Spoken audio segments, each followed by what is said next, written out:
Alrighty, and we are live. What's up, everybody? It's BallietBran.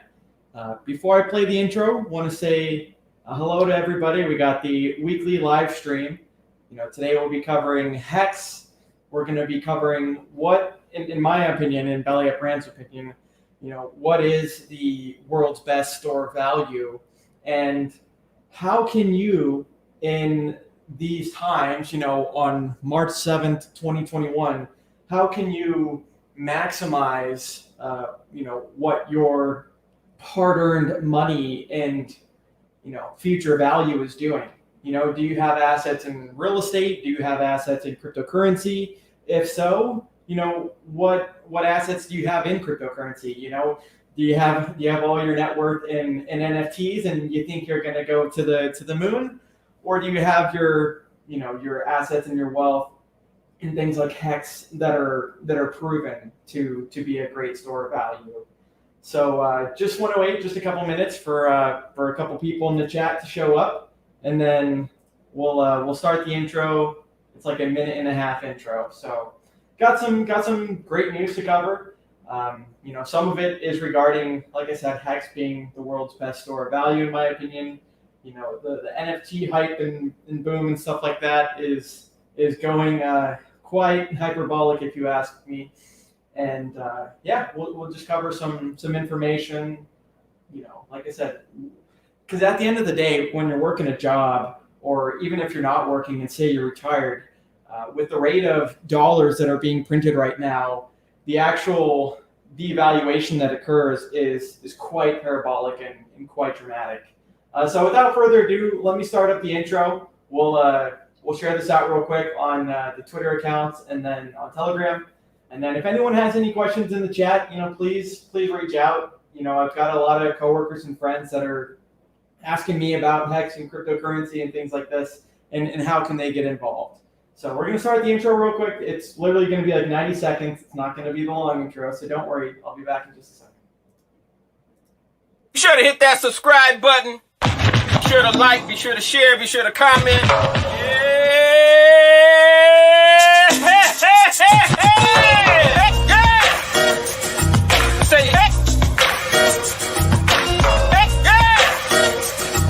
Say hey. Say hey.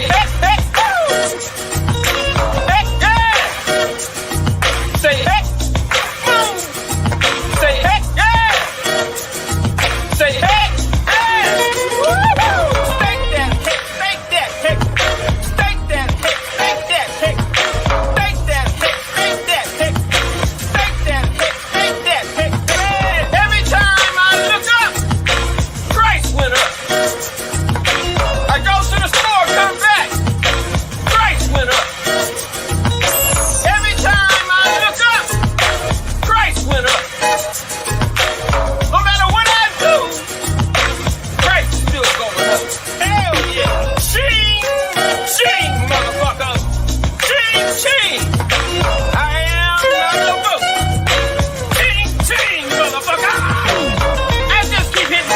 Motherfucking jackpot. We still jackpot, bitch! Thank you, Richard, for creating and founding the most amazing and disruptive financial technology cryptocurrency ever. Thank you, sir. And nice streams, Mr. BallietBran. All right, what's up, everybody? I hope everyone's doing well. Today we're going to be covering some information about cryptocurrency, some economics. We're also going to say what's up to the chat. We finally got moved into the new apartment, so this is my first stream from the new apartment. So excited to, possibly when we got more people in the chat, show everyone the little view of the Puget Sound here and of Seattle. So without further ado, what's up, Pabalava, my friend, the man, the myth, the legend. Great to see you. Thank you for all your support. And Sig Hex 148 as well. Good to see you as well.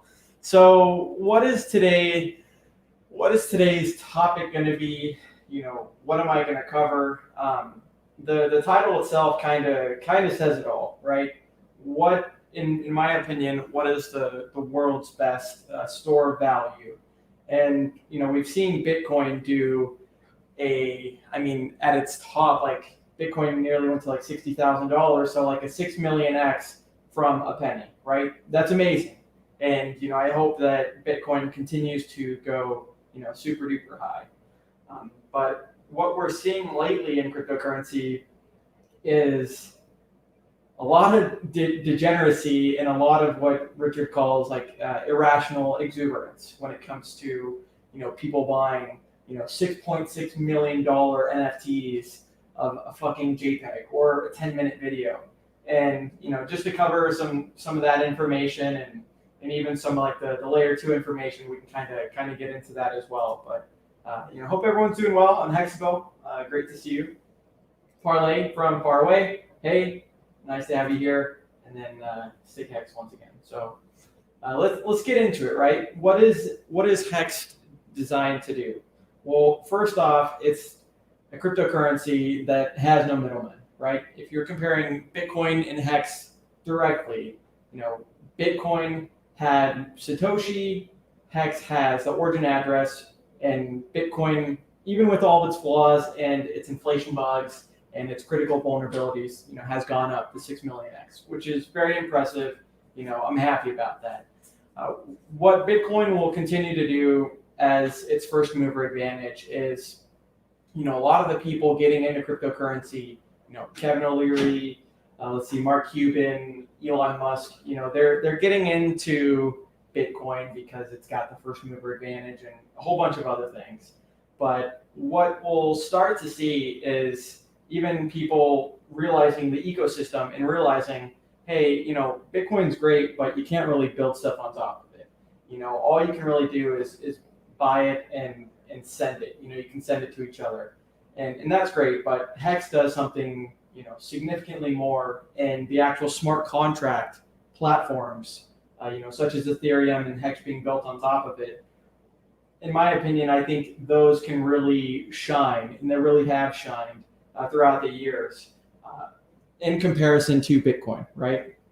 So the reason I think Hex is going to be like the world's reserve currency and things like this is it was done properly, and Richard and whoever else spent the time to actually code it and design it.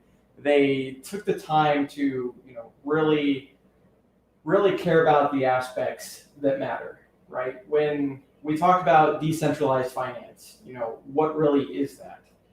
A lot of people in cryptocurrency, whether it be Chainlink or whether it be some of these other cryptocurrencies that are like trying to compete and trying to be like the Oracle coins, a lot of them claim to be DeFi, but in reality, you might have an admin key, and you might have some things that could be manipulated to not be as decentralized.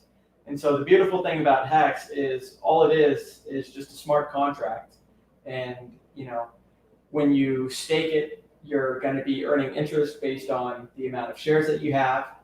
And as far as Hex goes, today we're at like day 400 and today we're at day 461, and Hex has had 100% uptime. And so it's really cool to see not only the community being built from like a grassroots movement, but if we can just even see what Bitcoin's done in its past 11 or 12 years, and if Hex can do even a fraction of that, I think, Hex is going to be around for the long term, and it's going to be, here to stay. But Access Alive, hey, good to see you, my friend. I know there's been quite a bit of Hex streams lately, and to Bitfinesse's point the other day with Maddie Allen, is that it's a great problem to have, first off, but there's so much content, and even for someone like myself that used to be able to watch all of it, now I'm like a couple days behind just because we have so much content. So that's an amazing sign of growth for Hex, and just where we're at in relative to Bitcoin. Someone like Richard has been around pretty much since the beginning of Bitcoin, right? And so I can't necessarily speak from experience, but people like, Whales Only, people like Richard Hart have been around since the beginning, and they can see, hey, this is very similar to Bitcoin at its beginning. But then when you compare, even Hex to Bitcoin, like the actual logo of Hex there's just so many things that can really launch where we're at right now to the blast off. And I think it's coming sooner than people think. So Access Alive, Wales Only, Kareem, they had a stream the other day. It was really good.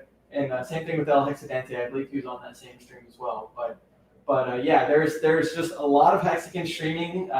Yesterday Matty Allen did like 2 different streams. One of them was a psychological stream with Blaze and the Joker. So it's really cool what we got going on.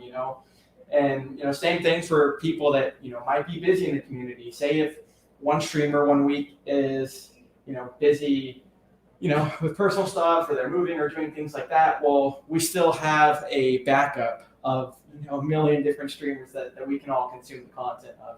So good to see you, Access. Thanks for coming on. If you want, you can join the stream as well.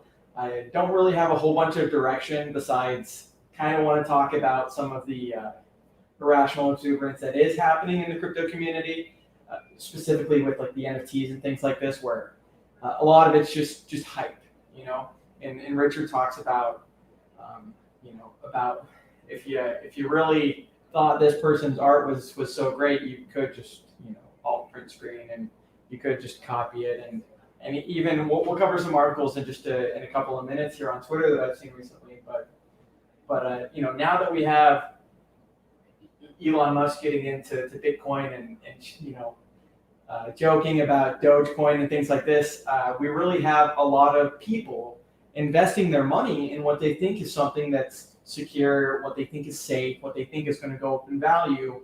But in reality, what we see a lot of times, towards certain parts of the phase of a market cycle and bubbles, is we see a lot of, like I said earlier, irrational exuberance or hype, where a lot of money is going into things for, not much value, almost like, tulips and beanie babies. NFTs kind of, for me, I kind of have that vibe. And I'm not saying it doesn't have any use case completely, right? There's obviously a use case for everything, but just as far as what I've seen lately, I kind of want to cover some of that information. So let me get back to the chats because they are filling up quick. So welcome everyone. Happy to see everyone. Right? It's been a week since the last live stream, and like I said earlier, finally got all moved into the apartment, and I can actually show you guys the view now. So let's see here. So we're gonna lift up, and mind you, it is going to be a little bit shaky, but even through, you can kind of see. Sorry about this. The view is not the best, but you can see the Puget Sound right there, and then we got downtown Seattle right outside the window. So it's a significant upgrade, and it's always fun to move and have goals in life, right? Not just in finances and Hex and relationship and things like that, but all around. So try not to be having scales be completely imbalanced, So it's nice to get all moved in yesterday and all organized. So Cal W, yeah, the more streams the better, dude. Exactly. I'm totally of this opinion, and I've even got, now that I moved in, I've got some streams that I'm going to get scheduled and lined up with some Hexicans that have never streamed before, but they want to stream, and they've seen that I've had some Hexicans on for the first time, and so some of them want to come on and stream with me for the first time. So I'm really looking forward to providing that opportunity and introducing more people to live streaming. So Cal W, I completely agree. Walter Aparicio, what's up with those capsule stakes that people can trade? This is a weird market, but is it safe? The great encapsulated, stake question and things like this. Richard kind of talks about it with like things being built on top of Hex that can't necessarily be stopped or are inevitable. I think there is going to be experimentation going on with encapsulated stakes, things like that. At the end of the day, I still haven't really decided, where I lie or not, and we're really not going to know much more until experiments are actually tried. But for me personally, I'm completely content with just doing everything on layer one. I mean, the gas fees themselves lately have gone down significantly. And like I said, I've already kind of established my hex position and, slowly but surely do dollar cost averaging and still accumulating. But with the bag that I have now, pretty comfortable. And as far as the stakes go, I do have a staker app and I do have a notes to safe on my phone. But as far as my personal preference, I like what I've been used to, right? Which is just Hex.com. If I've got Ethereum to swap, I don't mind paying a little bit of a premium, right? And then, as far as layer 2 stakes or encapsulated stakes go, I'm really not the guy to ask. And, I kind of want to hear everyone's opinion because, everyone has such drastic and staunch opinions from each other. And, everyone thinks that they're right about things. So we really won't know until we see more. But, Richard talked about it a little bit. So I don't know. We might see more of that. Samfer, hey, good to see you. Access Alive says, did you see El Hexidente's analytics post? Growth is unbelievable right now. No, but let me pull up a tab, and we can actually look at that right now. Because, like I said, I've got some things I want to cover, but the stream right now is kind of just hanging in limbo. So we've got a few things we'll cover, but yeah, we can take a look at the analytic post. Let me just take a look real quick here. So yeah, El Hexidente, shout out to him again. We might be hanging out soon because he's kind of in this area, in the Washington State area. So him and I might get a couple photos in and eat some lunch sometime soon. So I'm not seeing Access Alive the actual post, but if you want to maybe link it, I'm not seeing it right off the bat on his Twitter channel. But yeah, definitely down to cover it. Hey, Yoden. Yoden's another Hexican that, in the Hex community, it's really cool to see not only the diversity and, age range and things like this, but the actual skill set itself. People like Yoden, if you go to his channel, I recommend you do. He's got some really cool like music overlays and visual overlays on streams that Richard Hart's done before that are really, you want to talk about like encapsulating or like captivating. I think he's got some really good work that you guys should check out. Even if it's, the cool thing about Hex is like, even if someone's content is, a couple months old, things like that, they can still be relative, right? The information that Richard Hart covers on his live streams, they're so vast and they're so relevant, even if they were done a year ago. So the cool thing about Richard, like I said, is, his knowledge is so much that within like one live stream, you might have like, 10 or 15 different topics that are covered. And, there's always so many different gold, pieces of gold that you can write down, that you can utilize. And actually, on that topic real quick, Richard did a stream with Adam Stokes recently. And when Cabana Crypto had his stream on Friday, him and Vince and Big Kurkowski, they were kind of saying like that was one of the better streams that they've seen recently of Richard. And I definitely agree. Richard covered a lot. He covered some of the stuff I want to cover today, right? The irrational exuberance in the market right now. A lot of people, they like to buy things after they've gone out, right? Even Michael Saylor, for example, I think it was in 2013 or something like that, had a whole bunch of crap to talk about Bitcoin.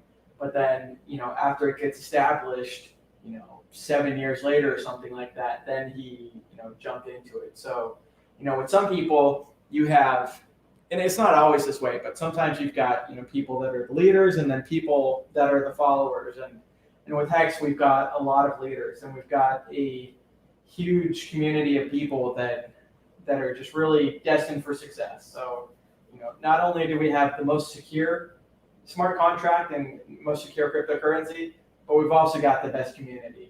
And I appreciate all the Hexicans. It's been amazing to interact with everyone. Right when I first started joining some of the Hex live streams, I never intended, even though I've been in since day one, and had been following Richard for years, I'd never intended to make content about cryptocurrency or even join other people's live streams.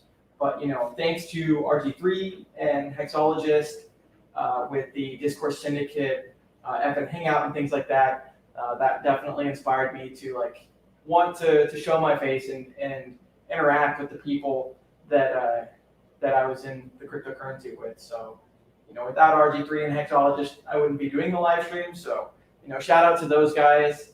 Same thing with Kinetics. You can catch those shows in the morning. We just got so many Hexicans. Even a Nerd Girl and Cryptic Girl did a live stream yesterday and talking about bridging communities, right? So sometimes you can have honey, you can have vinegar. What works better?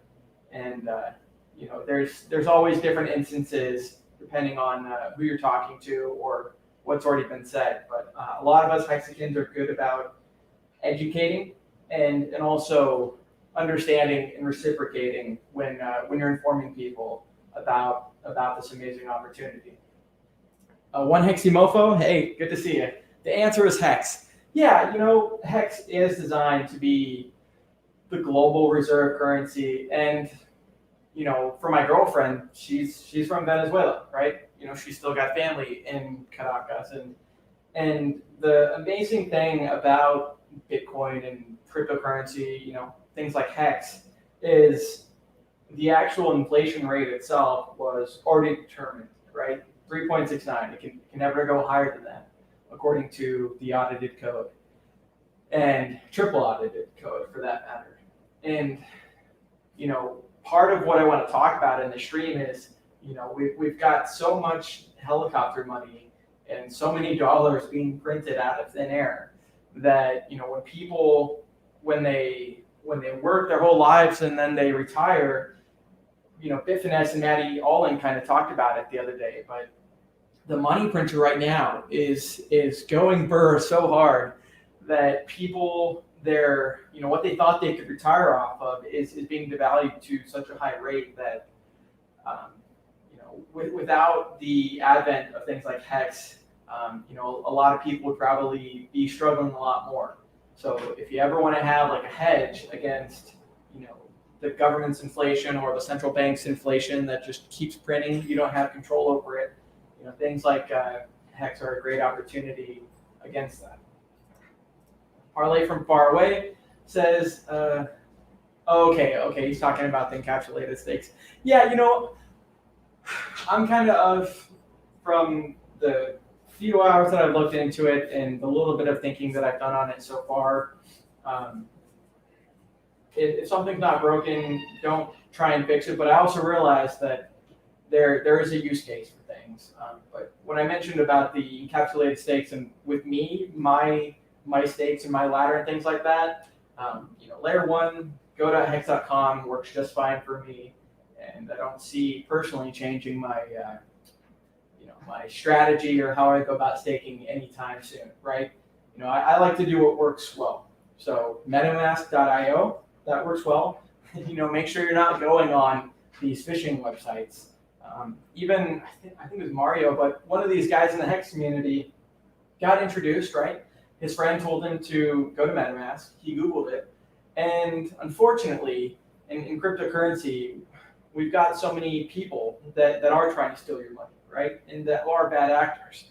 And so the gentleman downloaded a wrong version of MetaMask that wasn't the official MetaMask.io, and his funds got drained.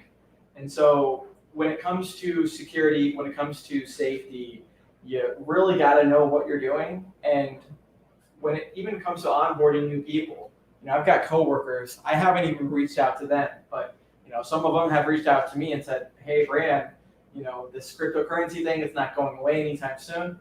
In 2017, when I was interviewing at the job, and when they said "Oh, what are you interested in?" Told them cryptocurrencies, they laughed at me. And then, 4 years later, now they're begging, "Bran, how do I do this?" So, anyways, with what works, I like to just stick with what's been successful for me.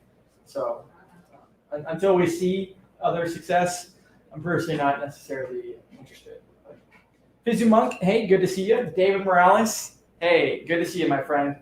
And let's see here. Access Alive. So many no-coiners buying and staking Hex. That's amazing. That's absolutely amazing. Hey, yeah, thanks, Parlay. Yeah, it's cool. Sometimes you don't necessarily expect to, to move and things like that, but we found a better spot and better deal, and everything about it is great. So I was happy to get everything situated yesterday, and now we can relax, right? This person's name is BS. Keep it up. We'll be back later for more. Hey, good to see you. We got a lot of Hexicans in chat. Let me just say that. So, thank you for everyone coming on by. And like I said, if if some people want to come on, you can. I'm kind of just streaming for a little while, probably until Hexo goes live, and then we'll go from there. But if people want to jump on and chit chat with me about this irrational exuberance, and then you can. So Extraordinary Crypto, great to see you. Hornet UK1, not selling my stakes. Me too. The thing that I like about Hex so much is it rewards those that do what they said they were going to do, right? It's so freaking simple.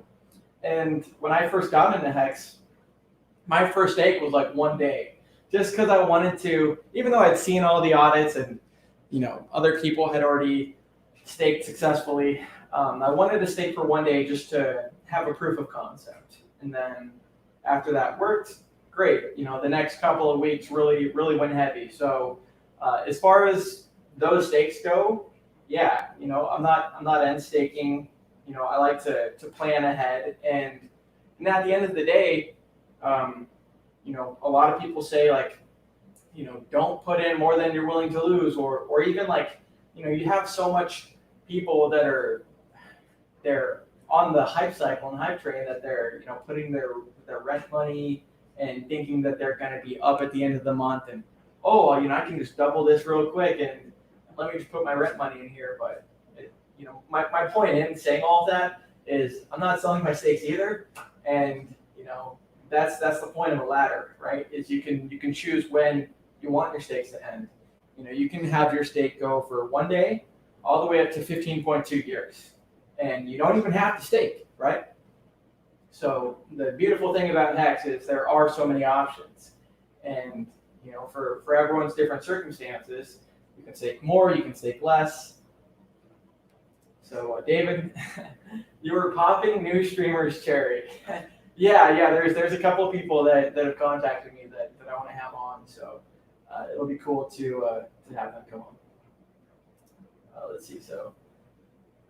Axis says, I think encapsulated stakes are more of a magnifier of usability. They allow people to transfer ownership of stakes. Well, and that's the other thing too, right? If people want to get out, everyone has different time frames and time horizons too. If people want to, sell out and get out, that's totally fine. What we're seeing a lot of even recently in Hex is the people with shorter stakes getting out, but then when they're getting out, that supply tends to be going into stronger hands and people that are actually people or entities that are staking for long amounts of time, and they're taking advantage of people's short time horizons, and they're locking up the Hex. Right now, Hex is still under a penny, believe it or not, and it's an absolute steal if you ask me. And so the cool thing with Bitcoin is we've even seen it go from a penny all the way up to, now it's 50,000 or something. I haven't even looked at it recently. But when I don't know, like just with cryptocurrency, it's not only the highest appreciating asset, but we've seen things go from pennies to tens of thousands. So things like Hex, proving its time, its value over time already, it's got that possibility to do what Bitcoin did and do more, right? So something I want to say there. Hornet UK1, we need some big bucks for the Genesis shares. I tell you what, man, even some of the people that I know that got in closer towards big payday before it ended, even those people, they're doing good. You don't have to get in Hex at the very beginning to do well. you're being paid based on your t-share if you stake, and there's a lot of people that have gotten out of financial burden thanks to Hex. So that's absolutely amazing here. Parlay from far away. Yep. Let's see. Children of the grave. Hey, good to see you. And like I said, you know what? Let me actually throw out the invite in just a second here. If anyone wants to come on, you all can. Children of the grave says legacy stakes are not able to trade. Well, and that's the other thing too. Like I said, I don't really know much about it, but similar with stake or aptinosis stake, right? If you have a stake that's already staked, right? You can't necessarily transfer that to the Gnosis safe address or wallet, to my knowledge. And I think that's great, right? So it really goes to show you that you got to know what you're doing, and when you're locking Hex, you shouldn't have any second guesses if you're going to need that, before your stake ends. Because otherwise, you might end the stake early, and then now you're paying an interest or a penalty to all the other Hexicans that did what they said they were going to do. So, I don't like paying penalties. Do you? Probably not. Let's see.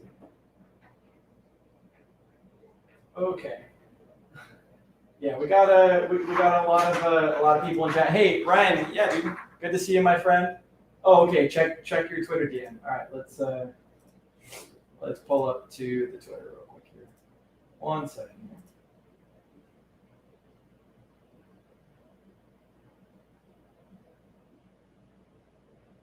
Okie dokie. So yeah, Access Alive was saying kind of like Hex's engagement, things like that. Let me think of how I can share this real quick without accidentally sharing our. Okay, 1 second.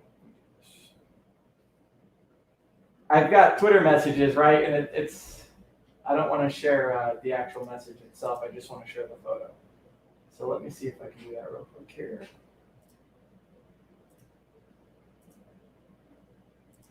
All right, let's share the screen and we'll share the message. Okay, cool. So yeah, this is what Access Live was sending me. So we've got, what do we even have here? So pretty much we've got like an engagement, right? So we've got weighted average, we've got engagement rank, follower rank, post rank. A lot of Hexicans are getting engagement and are getting, a lot of interaction with, which is a strength, right, of the community, and it's a strength of what we're doing. And so, yeah, to Access's point is that the actual geometric growth is not only in the price from what we've seen historically, but also in the community itself.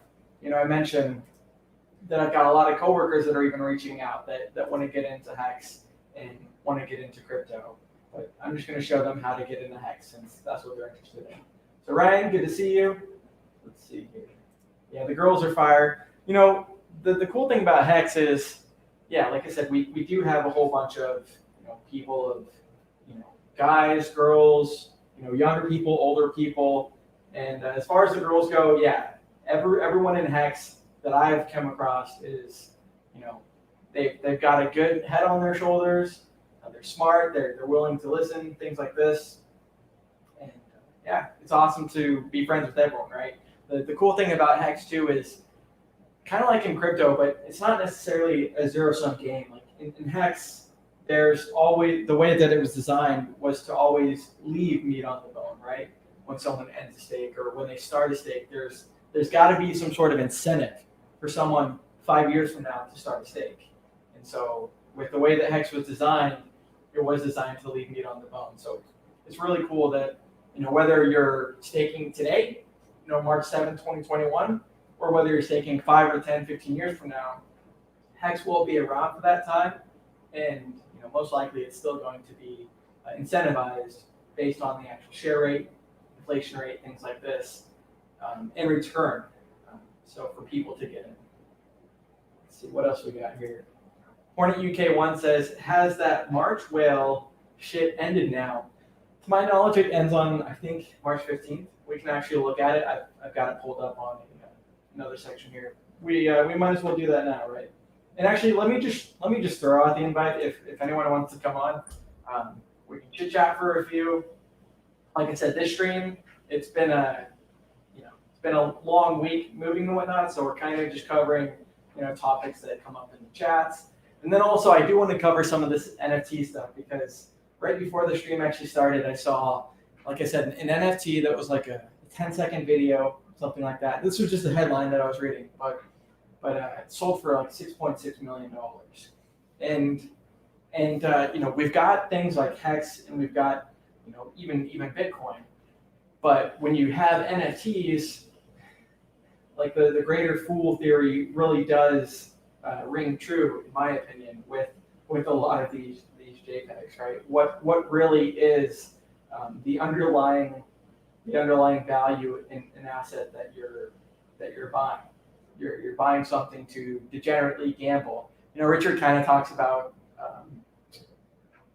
what is it, like cockroach racing? Like you have people that will always have those thrills, and will find many things to gamble on. But as far as the actual use case, in my opinion, and futuristic things in cryptocurrency, I would personally rather put my money in things like Hex that are more established and more certain than $100,000 JPEG that someone else bought, and they just bought it just so they could sell it to the next person higher.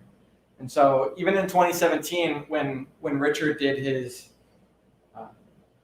and recently, like last week when Richard was talking with Adam Stokes, he was talking about in 2017, we had NFTs coming out, which were CryptoKitties. And Richard's kind of talked about in that stream, like, what are the signs of a top, or, things getting hyperbolic and whatnot. And when you have any sort of bear market or significant drawdown, that's when you really see what has value, right? And so the first person to get rid of these junk assets that they think have value, a lot of people get wrecked in bear markets, and they realize, oh, I really was buying hypes and promises, and I really was buying, like say with XRP, security and things like this. So when it comes to crypto, when it comes to Hex, I think the best thing we can do is educate people if they're interested, or lead by example. So Parlay says, chillin' like Hex colors on a chameleon. Yeah, shout out to Crypty Girl for making this apparel. And let's see, Crypty Girl. I know she's got a merchant shop. Let me tell you where you can get it. It's cryptyshop.com. So let me throw that in the link real quick. If anyone wants to buy one of these hoodies, you can buy it on her website, which is cryptyshop.com. So shout out to her for making this. I tell you what, I printed my own direct to garment. I still need to learn heat transfer vinyl, but I've printed my own Hex shirts before, and for this cost and this color, like you really can't beat it. Like the saturation of color is done so well, and the geometry of the shapes on the sweater are done so well that it's really cool and really eye catching, right? Hex is eye catching as well, and so it does kind of look like a chameleon. So nice that you noticed. Children of the Grave. Let's see. Crypty Girl and then Hella doing their thing. Yeah, Crypty Girl is great. I think the cool thing about Hex is I'm personally not in many other cryptos, right? Just in Ethereum, just in Hex. But there's other people in the Hex community that do have those relationships, like Crypty with Digibyte and NerdGirl with, QuickSwap and some of these other things. There are Hexicans outside of myself that are establishing those relationships to the other communities. And I think that just allows for, more people to hear about the good word of Hex, right? And when you think about the actual use case of it, a lot of people, they ask, like, what's the utility of Bitcoin? What's the utility of Hex? And the utility of Bitcoin, the narrative, I mentioned this before, but the narrative has changed a lot, right? It's changed from the white paper peer-to-peer digital cash to now it's a store of value, things like this. With Hex, its use case from day one has been the store of value, right? And has done so securely and has been audited. And the free claim launch phase was amazing, right? Richard had worked so hard to, worked years to fund developers, to fund audits, things like that, and even gave it away for free to Bitcoin holders that qualify for the claim. So I think that's a really cool way to do a launch phase, is to have it roll out over like 351 days for the actual Bitcoin claim. Let's see, Maddie. Hey, good to see you, Maddie Crypto. What's shaking, family? Hey, Maddie Crypto says, got a childhood friend of mine, educated on Hex last week. Hey, this is cool. He now owns over 1 million. He will thank me hard in 15 years. Yeah, it's like 1 million Hex is like $8-something thousand. And I tell you what, like right now, it's, if you think 1 million Hex is expensive now, just wait till it's $1, right? $80,000 for 1 million Hex, and the actual exponential growth of Hex. You have so many people that see the Uniswap version 1 chart, right? Let me just show you guys real quick so I can make my point. Let's see, share screen. So just Uniswap.hex.vision. But this is the actual historic chart for Hex, right? So the 461 days that it's been around, this is the longest historic chart. And so you have people that see this and they say, man, when I'm buying right here where the green line is, and when you bought it was down here. Like, how could I ever make money on an asset on things like this, right? And then I mentioned that Bitcoin was at the penny phase and it was under a penny, and cryptocurrency can do things that you never expected it to, and especially when you have something like Hex that is secure, and when you have these other hacks happening and these quote unquote DeFi exploitations that are happening, well, you're going to have people running to secure assets, and that's exactly what Hex is. Even when I mentioned Bitcoin's success over its 12 years, it has had some significant security vulnerabilities and things like that could have been very detriment to it, but didn't. So that's amazing that Bitcoin's stood around for this long. But I'd rather have my money and my hard-earned assets in something that's got 100% uptime and something that can't be changed or altercated. So yeah, Uniswap.hex.vision, that's the version 1 chart. We can look at version 2 in just a few minutes, but that's just a point I want to make, right? Even when Hex hits $1, right? There's so many psychological numbers, and there's different levels of investing and of hype, and when you have adoption, but even at $1, there's going to be a lot of people that got in early that, hey, maybe they completely filled their whole bag because $1 was where they thought was, maybe they're just set after $1. That's great. That also allows opportunity when they sell for new investors to come in to capture those coins. Let's see. So yeah, Maddie Crypto, that's awesome to hear, man. I've got some coworkers too that they bought Doge after Elon Musk tweeting about it, and ask them where they bought it and Robinhood, and it's like cringe. I hear this and it's like, man, cryptocurrency was designed to get rid of middlemen, and I mentioned the seriousness of devaluation, right?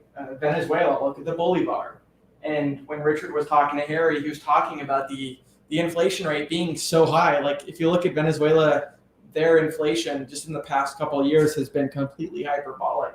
And so when you have things like Hex, it can't be that hedge against it. You need that medallion to be gold. Yeah, it's brushed gold. I was looking at the gold, and then that shit was like 14,000. So yeah, I think I'll save my my money on jewelry for many years down the road. But I just got it for the logo and because it was bigger than the previous one. Okay, let's see what else. Identity, hey, good to see you, man. If you want to hop on, you definitely can. Tarnweed, yeah, good to see you. Let's see. Oh yeah, Jay Mills, he was in here earlier. Let's see. Hey, handsome. Hey, good to see you, man. It's cool to see. It's cool to see so many people, joining the Hex Streams and the Ladies of Hex and stuff like that. So, thank you for all that you do as well. Yeah, Ghost Heart Warrior. Thanks for all you do for HexBran. Hey, yeah, like I said, I wouldn't be streaming without RG3's opportunity and without RG3 and Hexologists starting, Discourse Syndicate and things like that. So, it's cool that within the next couple of weeks, hopefully I can get them aligned and scheduled. But it's cool that when we see more Hexicans being introduced on live streams, generally they're joining streams more frequently, and now we've got like a Hex Asian stream and with Kevin Pham and all the Hex Asians. So that's cool. It's really global and really worldwide and really just getting started too. So if, like I said, if you could have gotten that Bitcoin at a penny, what would you have done then? Maddie Crypto says, I guess if something happens to me, that lucky dog gets my bags too. Nice. Oh, okay. Let's take a look at this. So CFC, and I've never seen this person comment, but let's just address their comment. So they say, laugh my ass off. When Hex, didn't even spell it right. They said when he goes to zero. They mean when Hex goes to zero. Everyone, yeah, dude, not really worth addressing, but they say Richard Hart will increase supply and value will decrease. The same arguments were made for Bitcoin, right? The same arguments for people that were skeptical, thought that Satoshi was going to dump his million coins. And honestly, still could, right? That's always a possibility. But when it comes to logic, why would someone cut off their nose to spite their face? With someone like Richard Hart that has shown his integrity over thousands, probably tens of thousands of hours of live streams, why would someone like Richard want to completely suicide bomb his project? Doesn't make sense at all. So that kind of thinking is, just not the smartest. One Heximofo says, for me, I doubt that I will use HexBay when it exists. However, I will likely use Gnosis Safe Smart Wallet to do some future stakes, which can add security and allow ownership transfer. Yeah, Gnosis Safe is great. I think technologies that in smart wallets that can be developed to keep your 15-year stakes more secure, the more security, the better, right? You want Hex. Richard kind of mentioned like a safe within a safe. Hex has great security as far as avoidance of inflation bugs, avoidance of admin keys, tampering with things. But if you, the user, are not using the right precautions, then yeah, you could enter your seed words into a phishing site URL. And when it comes to any finance in general, it's not smart to, what do they say, like build and break things fast or something like that. Like when you're dealing with billions of dollars, you don't want to just be experimenting. And so that's the cool thing about Hex is it is secure, but only as secure as you are with it. So there's also fundamentals with like when you set up MetaMask.io, when you set up that wallet, never share those 12 words that it auto-generates. Never take a photo of it. I've got some people that I've gotten into Hex after they've shown interest, and they're like, Bran, I need to recover my wallet again. And I ask them, where's your paper of the 12 words? And I took a picture of the 12 words instead. And so, already right there is a huge security compromise. If you're taking photos of your private words to the actual wallet itself, then you're just decreasing the security of you being able to keep that money. So with how quick Hex can appreciate and with how much it has appreciated, how bad would you feel if 5 years down the road or 10 or 15 years down the road, you get all excited because Hex is at thousands of dollars or whatever the value is, and you're like, oh yeah, I've got Hex, and then you go to put in your 12 words, and maybe you didn't have the security down. So when it comes to crypto, when it comes to finance, you need to make sure that you're doing the due diligence to keep things secure. What happens if your apartment burns down, or what happens if your house catches fire and burns down? Are you going to be able to access your private, your seed phrase, your private keys, the actual control of the wallet? Are you going to be able to access that if your house burns down or if you get robbed, things like this? You got to have contingencies, and you got to be smart about this. Pineapple Express, hey, good to see you, my friend. Let's see. I like this question. What's your top three let's restart. What's your top three splurge spending ideas when your stakes end someday? Well, tell you what, I'm a simple guy. You got transportation. Obviously, something like Tesla would be cool to splurge on. What else? I really haven't traveled the world. I'm in Seattle and I've traveled the States and whatnot, and been to Mexico and things like this. But I guess as far as splurge spending, world travel I would consider splurge spending because it's not cheap, especially when you're spending that country's fiat and whatnot. That also gets inflated. Is not cheap. So let's see, like transportation, like fun cars, world travel. What else? I'd also want to splurge and spoil, the girlfriend or family members, things like that. I don't know. I know that's not necessarily splurging, but I also get value out of other people, sharing experiences with me. So I guess the third one's kind of so. But hey, day 43 OG. Hey, what's up, man? Good to see you. Yeah, Jay Mills. Lots of new names. Totally. I see so many new names and so many new faces, which is really cool to see. It's awesome to see the Hexicans that are OGs that have gotten in, anytime within the past year and a half. But it's also even better to see new people, right? Because you realize that, hey, this person has the opportunity to, really secure themselves in the future with their finances. So, what else we got? Yeah, sorry, Crippy just thought the 3 million hex was over the top. I don't know what they're referring to. Because I know SkiCat gave Crippy, I think it was 2 million maybe? It might have been 3, I'm not sure. Identity, yep, good to see you, my friend. Hope you're doing well. Parlay from far away says Jay Mills, and it's crazy how its design shows how it's under a penny value from the outside, but inside the Hex realm, them T-shares are like secret diamonds. Yeah, so many people speculate, and Richard's been asked this question too, T-share stands for trillion shares, right, or terashare. And then, you got people that are like, when D share and when M share. And Richard's kind of talked about it, let's just let the T shares kind of gain value. You can have $1,000 T share, $10,000 T share, things like that, and still have that unit of measurement, right?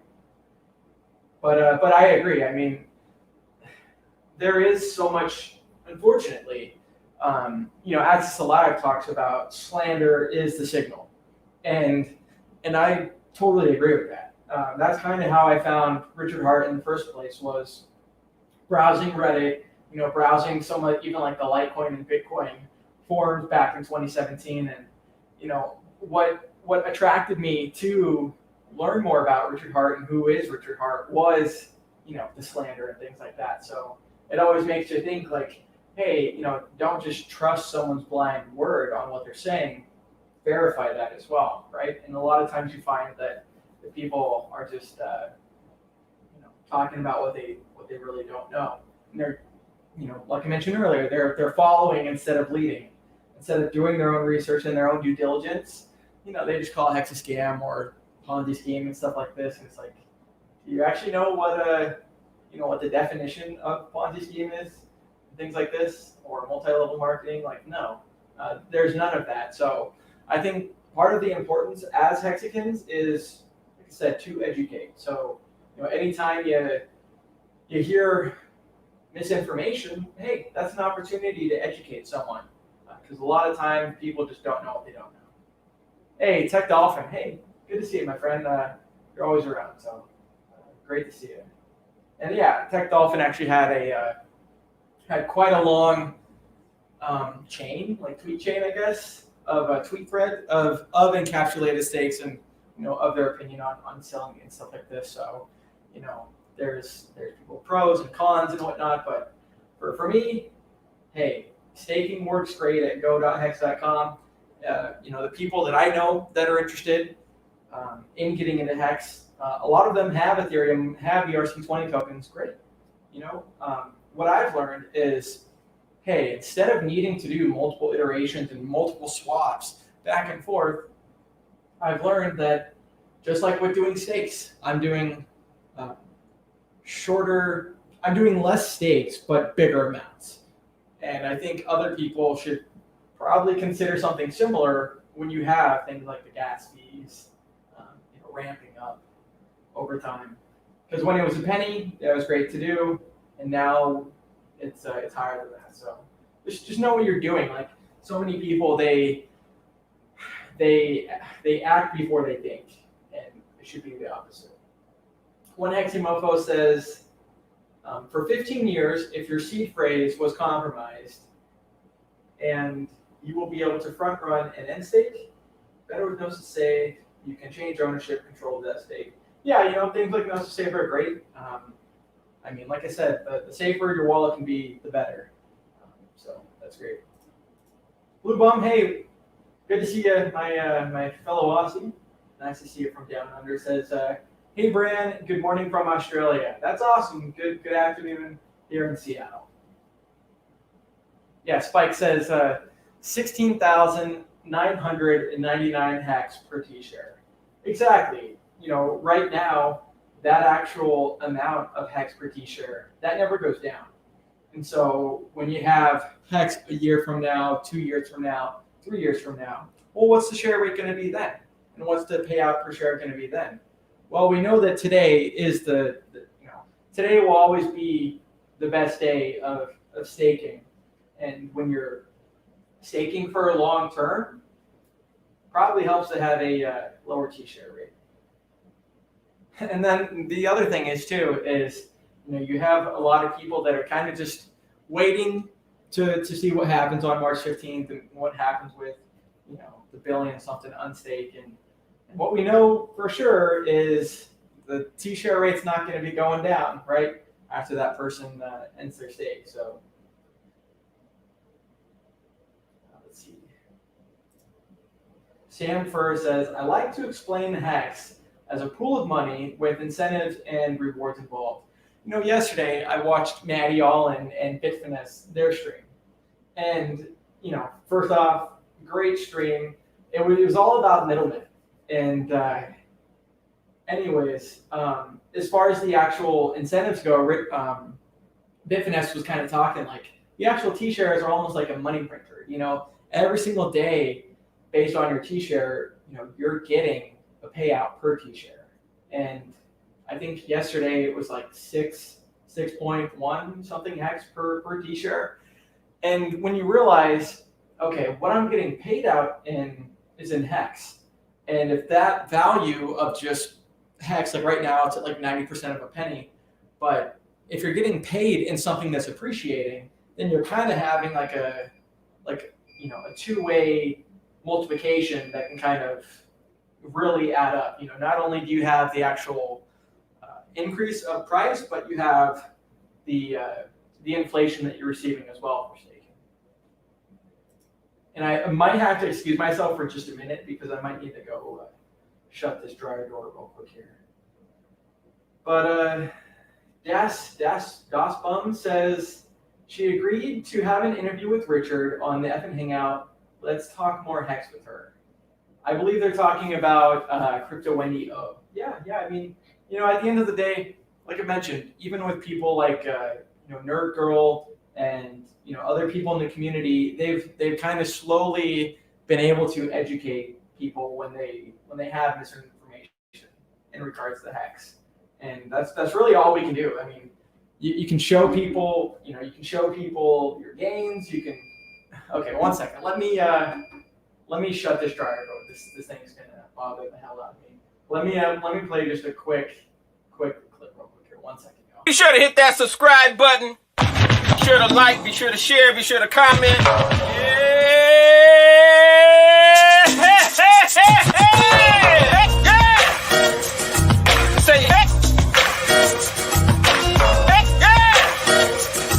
Say hey.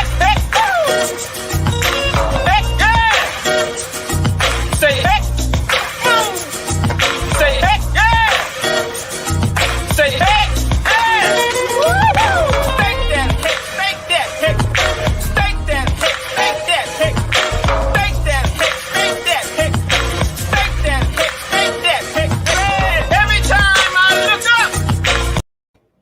Okay, guys. So sorry to cut into that, but had to shut that door and get the background noise out of here. So, yeah, El Hexidente, Nate J, good to see you guys.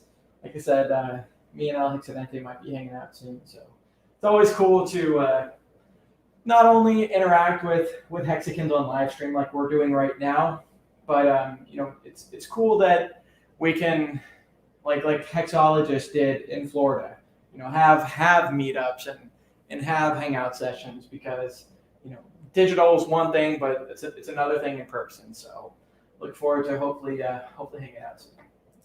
Yeah, what's up, El Hexidente? Yep. Yeah, he was on a stream recently with Wells Only, Kareem, Access Alive, and yeah, I appreciate being able to listen to every person, right? Because I'm not always right about things, and it's always nice to hear other people's opinions and experience.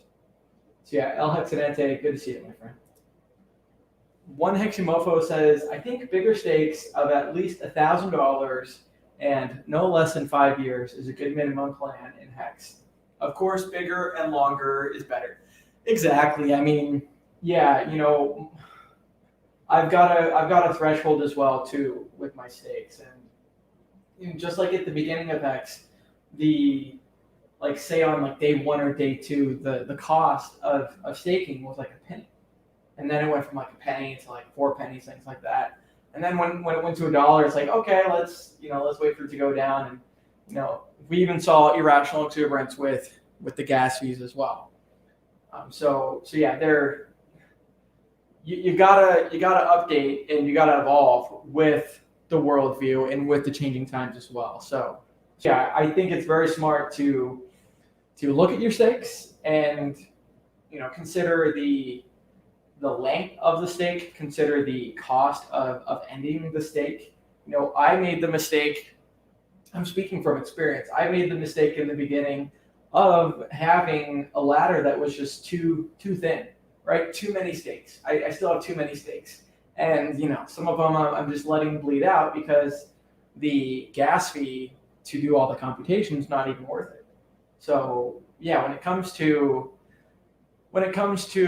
strategy and when it comes to planning, for me, a less number of stakes and a larger amount of hex and t-shirts per stake has worked out for me personally. I've been missing the streams. Yeah, one thing I heard from Bitfinesse and Maddie Allen's stream was, and I kind of mentioned it in the beginning. Let's see.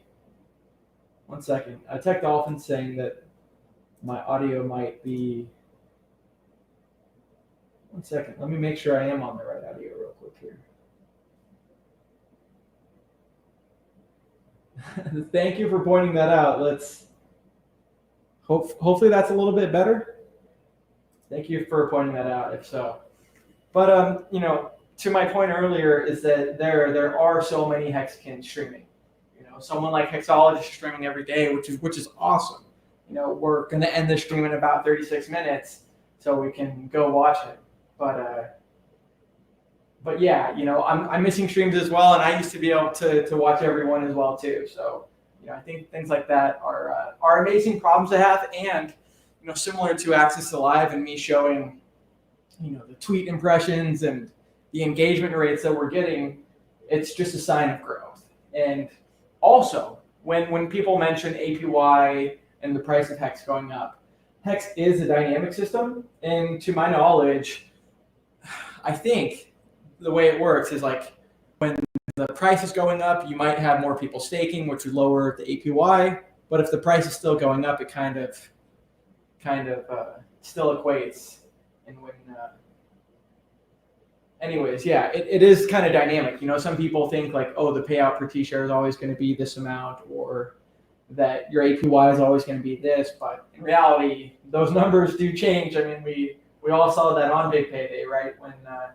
When we had like a 3.69 APY. Oh yeah, hey Parlay, no worries, dude. Thank you for coming on. Appreciate you attending in the chat. And like I said, if anyone wants to come on for like 30 minutes, you're invited. I can throw out the link in StreamYard if anyone wants to. Otherwise, I'll just continue saying what I was going to say earlier. So yeah, Walter says, I made the same mistake, Bran. I have too many stakes. Yes, I still do too. I now make sure my stakes are just large numbers of Hex for a minimum over 5 years. I have too many under 5.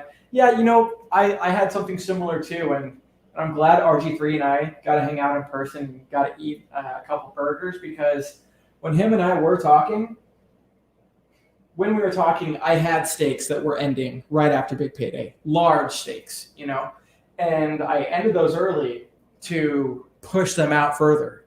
And in doing so, RG3 mentions the same thing.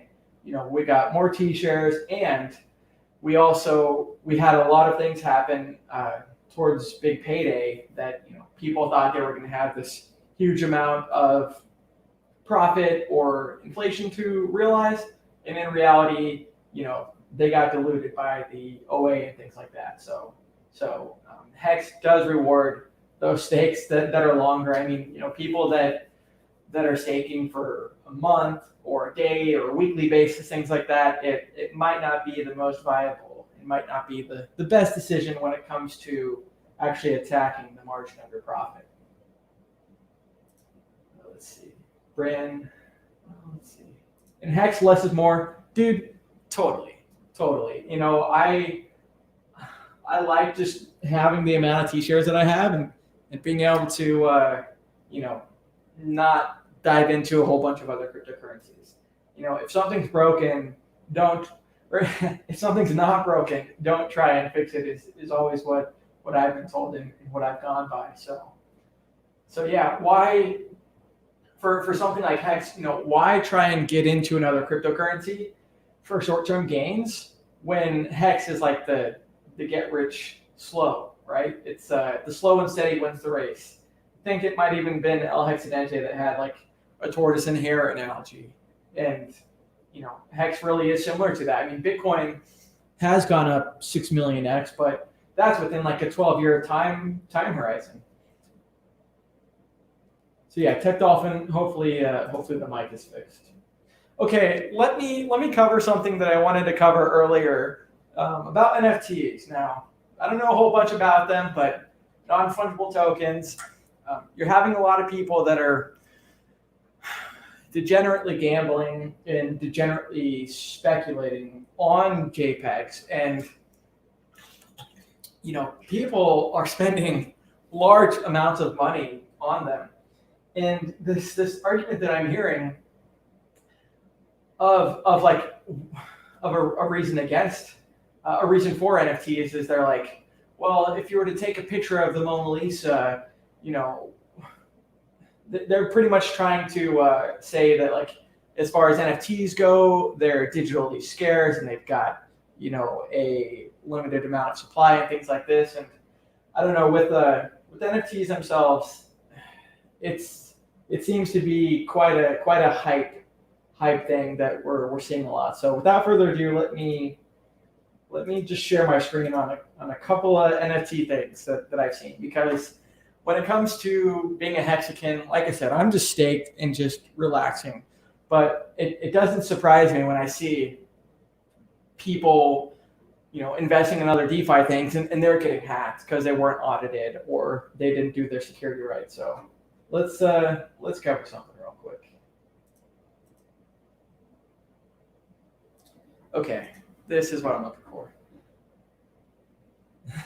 This was the headline that I was talking about. So it's NFT, it's all about the hype. So they're talking about NFTs, but okay, this is the one right here. So Bloomberg opinion, a publicly available 10-second video clip sold for $6.6 million. And then it says, so it's got three examples, but a clip of LeBron James slam dunk sold for $200,000. A digital artwork is about to sell for millions at Christie's. And it says, welcome to the NFT art market.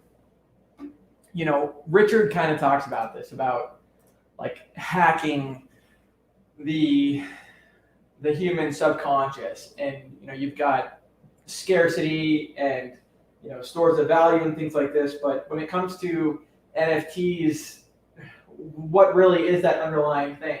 Like Bitcoin has shown its resilience, I guess, over its bull and bear markets and over its cycles. But what we've seen with a lot of these other things is when the bear market happens, a lot of the stuff that didn't really have value tends to die and go away. And then every single cycle, there's always something to degenerately gamble on and something to hype over. And lately, it's been the NFTs. So had to cover some of that, because in 2017 we had on CNB Fast Money, we had someone covering, I think it was like Ran, but he was covering XRP at like $3-something. And what do you know, that was the top of the market. And Richard kind of talks about top indicators with Adam Stokes, and it's just something to be observant about, right? You have people that think that they're getting into cryptocurrency and that they're in this legit asset, and in reality, a lot of them are just closing their eyes.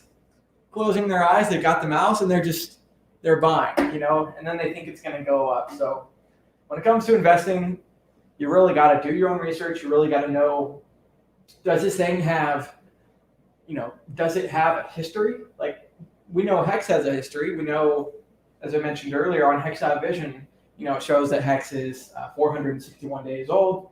That's had a history. It's had 100% uptime.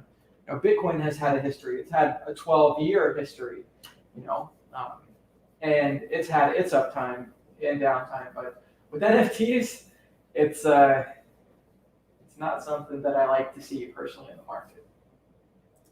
NFT is the bull run CryptoKitties. Yeah, I mean, why aren't the CryptoKitties of 2017, why aren't those gaining value? Well, because everyone just kept developing a whole bunch of other things and diluting what they thought was scarce.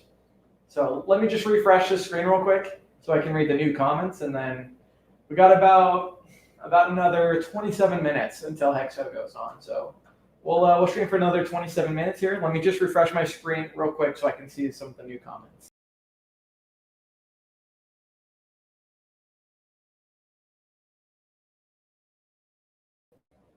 Okay, cool. I'm back. Thanks for the patience, guys. Yeah, Balaji, hey man, great to see you. You're welcome to come on anytime. So, what's up, Bran? What's up, Hexican? Yeah, Balaji, another Hexican. Great to see you. You can't even get it. Extremely desirable, says Hex. Sam Fur. Hex will never be on CNBC because there will be no top. Well, that's the other thing too, right? What did Ripple? Oh, nice. We got Ryan here. Yeah, let me just have Ryan come on real quick here. We got Ryan Lopez. He's been doing a whole bunch of travel, and I know he's I think in like the Columbia area, so he's got some really cool like 4K videos and stuff that he's been doing. But before we switch over to Hexologist, let's say what's up to Ryan. Yo, what's going on, man? Not a whole lot, man. Great to see you. Happy to have you stream with you. Yeah, dude. It's been a while since I've been on a stream, but I just saw you're on. I figured I would hop on for a bit, just to kind of check in real quick. I'm doing this Totally, from my man. phone. I'm doing this from my phone for once. Usually I do from my laptop, but it's kind of big and bulky to hold it in front of me. So I got the phone. I don't know. Is the audio cool and everything? Yeah. No, the audio looks great, man. Yeah, man. Cool. I totally know what you mean. Yeah, holding the laptop would kind of be hard Yeah, to do. it's just kind of, yeah, it's, so, but yeah, man, what's been going on, dude? How's everything going? Going pretty good, man. Within like the past week, myself and my girlfriend kind of moved apartments in Seattle, so that was kind of hectic getting all moved over. Yeah. But yeah, man, doing pretty good. Just chit chatting Nice, a little bit about Hex. How about you? Yeah. You still in the Columbia area? Yes, I'm still here in Columbia. Just kind of been trying to do videos and things, and I've been working on my other channel. I'm trying to grow my subscribers, and I'm almost at 5K, and I'm gonna kind of slowly start doing like Hex ads and Hex things and stuff. But right now I'm just focusing on building an audience. I'm trying to build an audience, and then I'm gonna start kind of do like subtle like Hex or crypto things and kind of work my way in. So that's my strategy for now, and yeah, I mean, just that, and I've been making like different style, different types of videos. It's been pretty fun, because sometimes you're just making I did crypto videos for like a whole year, and it could get like just intense, man. It's just like, just too much. So, it's pretty cool to kind of do some videos on different topics and stuff, and that's kind of where I'm at for now. But I'm still watching everything in Hex, man. I'm still I'm still watching everything and following everything along. So that's my little update there from everything recently. I've been kind of up to. Totally, man. Yeah, I'm actually sharing out your channel right now. It's sometimes like I copy a link and then I go and paste it, and it like completely changes it. But it's youtube.com/Ryan and then P3Z. See, yeah, man. And I just got approved to monetize it. So I'm starting to kind of get a little bit of cash flow. There you go. And I just kind of want to try to build it up. I just have another stream of income there. Dude, that's awesome. Yeah. No, that's really cool. It's pretty cool, dude. It's awesome that. Honestly, man, I work so hard with Hex, trying to make videos and stuff, and like and giving out knowledge or whatever I was thinking, and I did I had like buy me a coffee things and stuff, and bro, it's just so hard as a content maker for Hex to like make money. It's just so hard unless you're like Discord Syndicate or Hexologist or whatever, and then you got Ski Cat just dropping you, big bombs and things. Otherwise, it's so hard. So it's like, I barely, but it's not like when you make Hex content, you don't really do it to make money, but it helps every little, it helps. I kind of get a little bit back every now and then for your time, so it feels good to kind of be making videos and like seeing something coming in a little bit, Oh, totally. Yeah, no, I've always been interested in like multiple sources of income, right? And not only like for me, just having a job. Like I haven't owned any businesses yet. Maybe in the future, but I agree to your point. Like every little bit does count, and especially when you're traveling and things like that, it's important to be able to establish things that are regenerating and are recurring. So that's one of the cool things. Yeah, man. I've been doing that, and then I'm teaching English online too, virtually, like part time, and then they pay like, I think they pay like it's equivalent to maybe like $400 per month, which is not like but that in the U.S.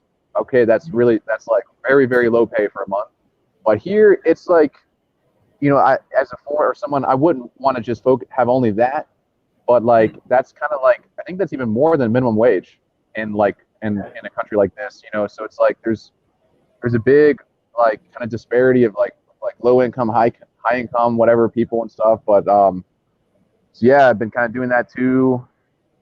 And what else? I'm trying to think any updates or anything.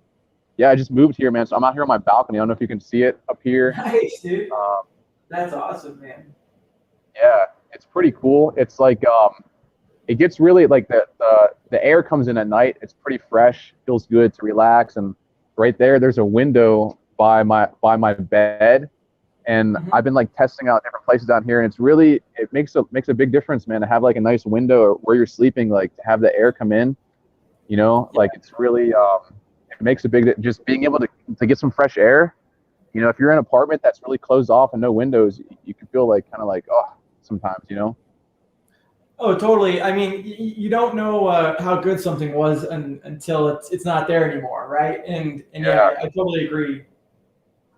Yeah, yeah, dude. Is But that where man, you shot your 4K video from? I've been doing them just like downtown, and a lot of them that like the ones that do the best are like in like downtown.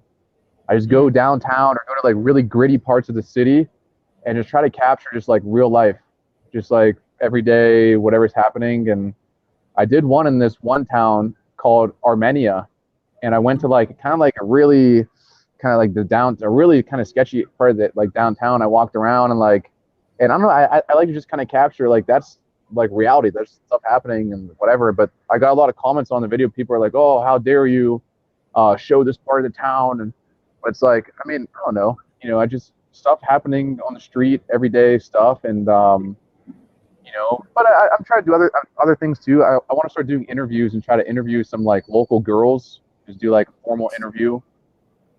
So No, that's awesome, man. I think it's cool what you're doing. I mean, you know, people like myself can kind of live like vicariously even through, you know, the videos that you've done, or like Silver the Antidote has a travel channel too, and it's really cool to see people like getting out and exploring. Yeah, man. Yeah, dude. Yeah, it's been pretty cool. And you know, I did like just pure hex videos for like a whole year, and for, you know, we still need people doing like really technical, in-depth, focused like hex content, just specific. But it comes to a point when it could be like almost like an echo chamber where it's just like you're in like the same people all the time, and then everyone's just agreeing, yes, yes, yes, yes. And like Richard Hart said before, like to have outbound messaging is important. So you got to try. I'm trying to hit like other, just like different, whatever, outbound. Just throw it out there into the internet space, and then see what happens. You know. I mean, I couldn't agree more. You know, honestly, that's kind of one of the things that I've kind of felt recently, where it's like, man, how do I provide more value, and how do I, you know, get the message not just out to the Hexicans, but other people as well, and you know what you're doing with the traveling and, you know, other things as well can cross promote and can, you know, gain that person's interest into Hex. But it's usually not just about Hex, right? It's about other things that people are interested in as well. Yeah, man. Yeah, thanks, dude. And I've been like watching people. You know, there's like new people been coming in. Wales only Hex. Man, he's been really active. Matty Allen has really been like really active on his channel now. I'm trying to think who else is like really doing a lot of content. Yeah, that's Richard has his streams every now and then. His last one was really good. I like that guy, Adam Stokes, man. Yeah, I know. I think those two have a good like synergy together. They both bounce back. They bounce their energy off each other. Really cool, I think. Totally. No, it was really cool, man. There was a lot of information covered. You know, I was kind of mentioning earlier that, you know, someone like Richard Hart and even a lot of us Hexicans have a lot of knowledge, you know, outside of cryptocurrency. But it was really cool to see Richard expound and expand on, you know, more topics than just Hex and just crypto, because you really get to see his broad knowledge, which is very vast. Yeah, and I think that the main thing that seems to be going around right now is like the encapsulated stake idea, which, to be honest, I have not done that much research on it. It just hasn't piqued my interest. I don't know. I just my personal whatever. It just doesn't. I don't know. I like Hex how it is, and for me to go study some whole other system, I don't know. But again, I guess, you know, it is, people can, I guess, create it. Like, it's, you know, someone will probably do it at some point, but I just haven't put energy into it.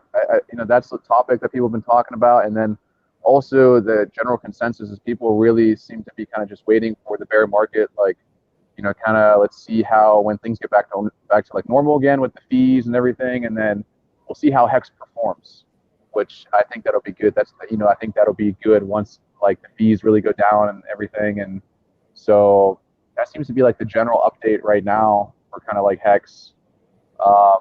Just from my standpoint, just kind of viewing in the background recently, Dude, totally. I really think Hex is, I mean, you have a lot of people that are just getting bored and, now they're getting into other things. But I really think Hex will continue to shine, but specifically in a bear market, right? Because when you've got cryptocurrency and you've got hype and things like that, where the money is kind of spread thin. Well, now when you've got a bear market, it really shows like, okay, how hard is your asset that you're holding? As far as a money standpoint goes, and a store value standpoint goes.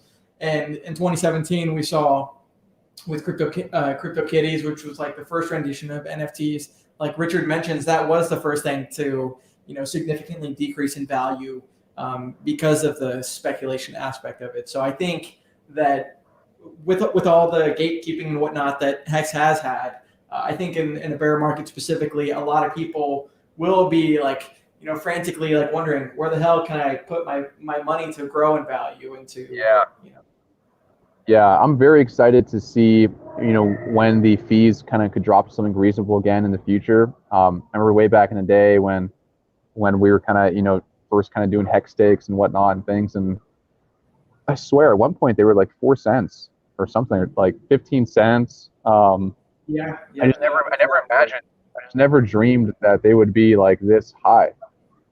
But again, it's also bullish on the whole network itself. That shows people are using it. The prices of Ethereum is appreciating, so I think it's good. I think it's bullish overall. But these bull markets don't last forever, so I think this is just like the time that we're in now, and eventually, like the market should consolidate and head downwards again. I would think at some point.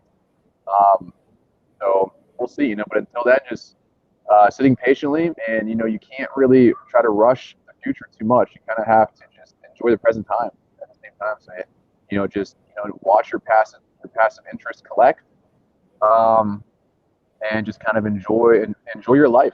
Enjoy your life. You can't always be looking out into the future at all times and everything. It's a good plan, but you got to kind of enjoy the day sometimes and be happy, be grateful that you're alive and healthy and whatnot, and yeah. So. Speaking of enjoying, what's the weather like right there, man? It's just what, down here, like in Colombia, it's almost level with the equator, so you don't get that seasonality where it's like, there's no really summer, winter, fall. Down here they do say that it's like there's a summer and there's a winter, or like a wet season and a dry season, as they'll call it. But it's like the temperature there may be some slight variation, but nothing significant to where if you live in the Midwest or something where it's like you see drastic change. But here it generally stays the same temperature year round. I think here it's like probably springtime weather. Medellin is called the city of eternal spring. So it's just like a constant springtime. It can get colder or hotter, depending on the elevation too. In most cities in Colombia, the weather depends on the elevation of it. So like Bogota, the capital, it's really high up. I think it's one of the highest cities. It's really cold, and that's it. It's that temperature year round. If you go to one like Cali, or I lived in a city called Cúcuta, it's very hot. So it's just like that year round. It just depends on wherever it's at, the altitude level. It's usually that temperature year round. That's awesome, man. It's like I was saying, it's really cool to watch your videos. Silver the Antidote, his videos, because even recently I was just asked in the chat section, like, what would you splurge out on?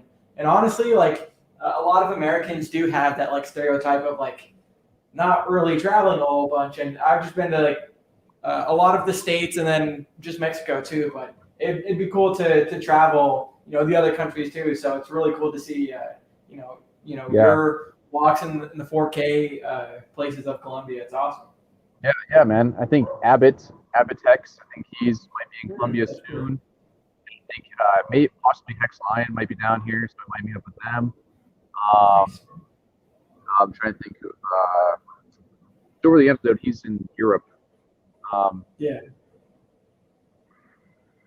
No, that's cool, man. Alan, he does have like a pretty cool, like inspiring story where, even someone like himself, from Germany all the way to even recently in Mexico, it's cool to see people, working hard, saving hard, and then eventually that paying off, right, in exponential return. So it's awesome for someone like him to, kind of lead by example and show other people that, hey, you can do it Yeah. too.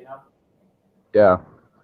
But yeah, man, it's been pretty fun so far. Just trying to do different style videos, and I've been doing like, I was doing a lot of research on like, what type or like the quality, because it's kind of weird with like these action cameras and things. It's you can do like frames per second, and then you can do like whatever the resolution is, whether it's 4K or 1080p or whatever like that. So I kind of was kind of like a newbie like a month, maybe like a month or a month and a half ago. Just I was doing like whatever, didn't really look into it that much, but it kind of makes a big difference when you start wanting to get into like higher qualities. And then like the frame rate's kind of weird too. I mean, have you researched anything with like frame rates and things like that, or?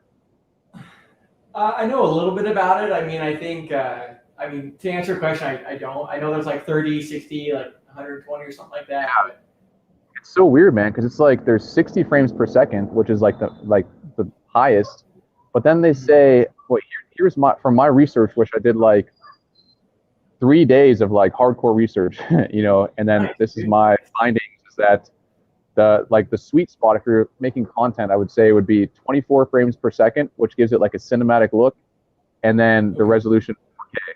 So I think that's really a nice good sweet spot. Some things have 5K, like the GoPro Hero Black 9, which I have here, but I don't think YouTube is compatible with 5K. I don't know. I got to look into that. But I think the sweet spot is 4K, 24 frames per second. And the reasoning for 24 frames per second is it gives it like just a nice cinematic, like crisp look. And the eyes can't even really tell that much difference for the frames per second. Then another common one is 30 frames per second, which I think like commercials or not commercials, like TV series things are kind of like, or news and like soap opera things are shot in. Movies are shot in 24 frames per second. Movies, so it gives it like that cinematic thing. And then 60 frames per second, it's like the file is going to be very long, but it's useful if you want to slow down the footage afterwards. And I was in contact with this guy. His channel was so technical, and video is like super, super technical, and all these really technical reviews on the Pocket. And I was like, dude, I can't decide like what, like should I shoot in 60 frames per second or 24 or lower? Because like it's 60 frames per second is higher. Is that better? He's like, no, man. Listen, you always want to shoot in 24 frames per second because otherwise the file is going to be too long, and it's just a lot more cleaner, crisper, and it's just easier on the eyes. So the only reason is if you want to slow it down, shoot 60 frames per second. But I don't like making slow some videos. But long story short, 4K, 24 frames per second, sweet spot if you're making any kinds of videos of anywhere, whatever. That's what I would recommend. That's important to research. I mean, a lot of people they're just considering things in their own frame of thinking, and they're not thinking about the viewer. Like when you mention, even when you mention 4K, I think back to Richard Hart had a lot of streams that were done in 4K. And what you also want to consider is like, to your point, like in a couple of years, like is someone going to click on an old video and just immediately click away because they don't like how the frames are? Or are you going to have a video that can last, as the technology upgrades as well? And I think and there's another guy who saw a new guy, Markable Thoughts, who seems very clear-headed, very sharp, and he can articulate very well. And he has been. I watched, who was it with? I think him and Holodog saying how like to improve the quality of your content that you put out there, like make high-quality content. And he was really stressing on the audio, which again I think is really important, and if you're making if you have like a GoPro or an Osmo Pocket Cam, definitely recommend to get an external mic, because it really that makes the biggest difference ever. You want to have really good microphone audio quality, and like he was saying in his interview with Holodog, dude, like the audio is just so important. It's so important, and it almost goes back into like the ASMR kind of thing of like just like the sound. It can really draw you in depending on what the sound is, and it's just having really clear audio, and then also if you combo that with like really good, like the nice like whatever 4K resolution and whatever frames per second you want, and you just have a nice, well-rounded, well-made video. I think it can really do well. So I think it's good to be aware of that. And yeah, I like the message he was putting out about like improving people's content. I think that's great. No, Mark is great, man. Yeah, I had him on my channel, and he was kind of telling me the same thing too. And funny enough, during that stream, I've since upgraded microphones, but yeah, funny enough, during that stream, a lot of people were saying, "Brandon, your audio's low, and it's like, it's at 200%. I can't do anything right now, but all I can do is upgrade. Which mic are you using now? Honestly, I don't know the name of this. It's not like a Shure SM7B or anything like that. I mean, yeah, this one's called. Now. Yeah, I don't know what this one is right off the bat, but to Mark's point and to your point. Yeah, it looks good. You got the nice little wind pop screen thing, Yeah, no, it's crazy how much of a difference it can make for the feedback. Yeah, man, that's great, man. That's cool that you got your setup going with the mic. I think that's awesome. Yeah. I've noticed most of the Hexicans a lot of them have the Shure mic. Yeah. And I think that's like $400 or something. No, I mean, you're right, and there, Richard kind of talks about this too. We'll finish up in just a couple minutes, just because Hexo's going to go on, but Richard talks about the same thing, right? Like tool worshiping, and I'm definitely not like discounting the quality of that mic. It's totally good, but for people like just getting into it, you got to work with what you got, right? And if you can't necessarily afford the highest, get something that you can afford that can be quality. Yeah, dude, I think your audio sounds fine right now, man. At like $400, that's a huge amount to just drop out of nowhere. If you just have, just good presentation and you can hear it well and your message is clear and stuff, I think that should be fine. Totally, man. I agree. As long as I'm on my phone. I can't really see who's in the chat. Is anyone even? Let me see if it. Yeah. So we got BG Hex, Children of the Grave, Nas, Hornet UK, Tarn Weed. Let's see. Chris J saying. Chris J saying nice gratitude to you. Yeah. Oh yeah, Children of the Grave. There was a bunch of prostitutes. Yeah. There's a section. It seems like other part of people in Colombia, they make these videos and they title it "Wrong Route" as like clickbait. And I was looking at other Colombian channels making, and I filtered it for the most views, and they had like these wrong route videos, and I was like, why does this wrong route video have millions of views? So I looked, and they pretty much just go in like a sketchy part, and there's like kind of like a red light district, and they just walk around and kind of. And I was like, man, I was like, you know what? If they had, since they did that and they have all these views, I was like, you know what? I'm gonna do it too. So I tried it out, and it seems to be a good little technique, but I don't want to do like all wrong route videos. I still try and do other things, but I think it's crucial to have just a couple like clickbaity things if you want to have like a successful channel in this little niche thing, whatever. Who else is on here? Chris J. What's going on, man? Who's on here? Far away. Nice. New people here I haven't really seen before. That's cool. Tech Dolphin. Nate J. What's going on? Exy Mofo. El Hexadente. Maddie Crypto. Nice, man. Very cool. Well, yeah, Hexologist, he's going to go live in just like a minute here. So that's fine. Hey, going, but thanks for coming on. Yeah.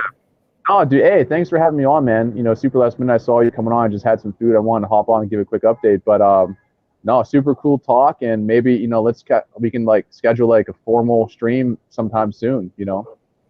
Let's do it, man. I look forward to it. We'll definitely spend more time on another stream soon. Let's do it. Awesome. Thanks, Ryan. All right, man. See you guys later. Have a good one. Peace. You too. So yeah, with Ryan, with a bit Hex, that's who I was forgetting for the last couple of seconds, and then so over the antidote, they're doing more things, Funding Jim he's mentioned this to me a lot and to other Hexicans a lot.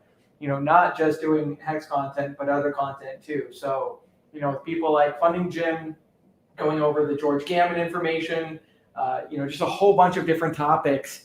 It doesn't necessarily have to be about one topic when you're streaming. And so, that's something that I look forward to doing as well. How can I implement, other things of value and also Hex as well. So yeah, hey, Cryptic Girl, she designed something very nice, very colorful. So I was mentioning your website, cryptyshop.com, cryptyshop.com. That's where you can get one of these hoodies. Yeah, I mean, it's amazing, right? The color in it, I've never had something that was so bright and got so many compliments. So appreciate that. And then yeah, Gary, for anyone that obviously hasn't seen Gary's channel, go follow him. He's got Funding Jim, and then he's got Gifting You Hex. So go check out both those channels. Someone like Gary, I tell you what, so experienced, so entrepreneurial, someone that I can learn from and that I look up to. So appreciate you coming in for a little bit, and even the pointers and tips that you've given me and other Hexicans in the past are definitely things that I still need to implement. So appreciate all you do. And yeah, without further ado, I believe Hexologist should be going live in just a few minutes. So we'll go until he goes live.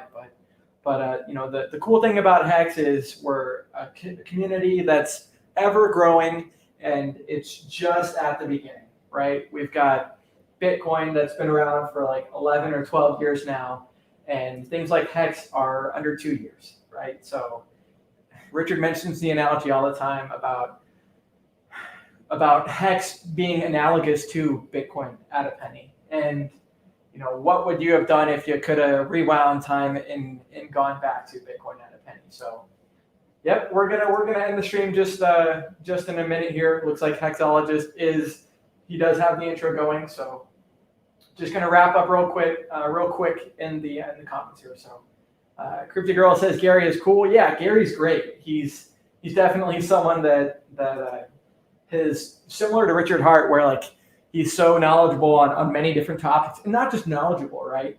Because a financial advisor is knowledgeable, but experienced, right? Success experience, not just talking, but being able to walk the walk. So someone like him is definitely very, very good to learn from. All right, it looks like Hexologist is live. We're gonna go raid his channel, right? So let's do that on Twitch real quick. And Hexologist, he actually is on YouTube, DLive again. So go follow him on those channels too. And thanks everybody for tuning in. We'll get something more concrete for the next stream, and we'll also get some of the scheduled streams with some new Hexicans that have reached out to me that want to do their first streams on my channel. So thank you everybody for tuning in to the stream at the new apartment. Hope you liked the view of the Puget Sound. And I'll see you at the next time, and I'll see you on Hexologist's channel.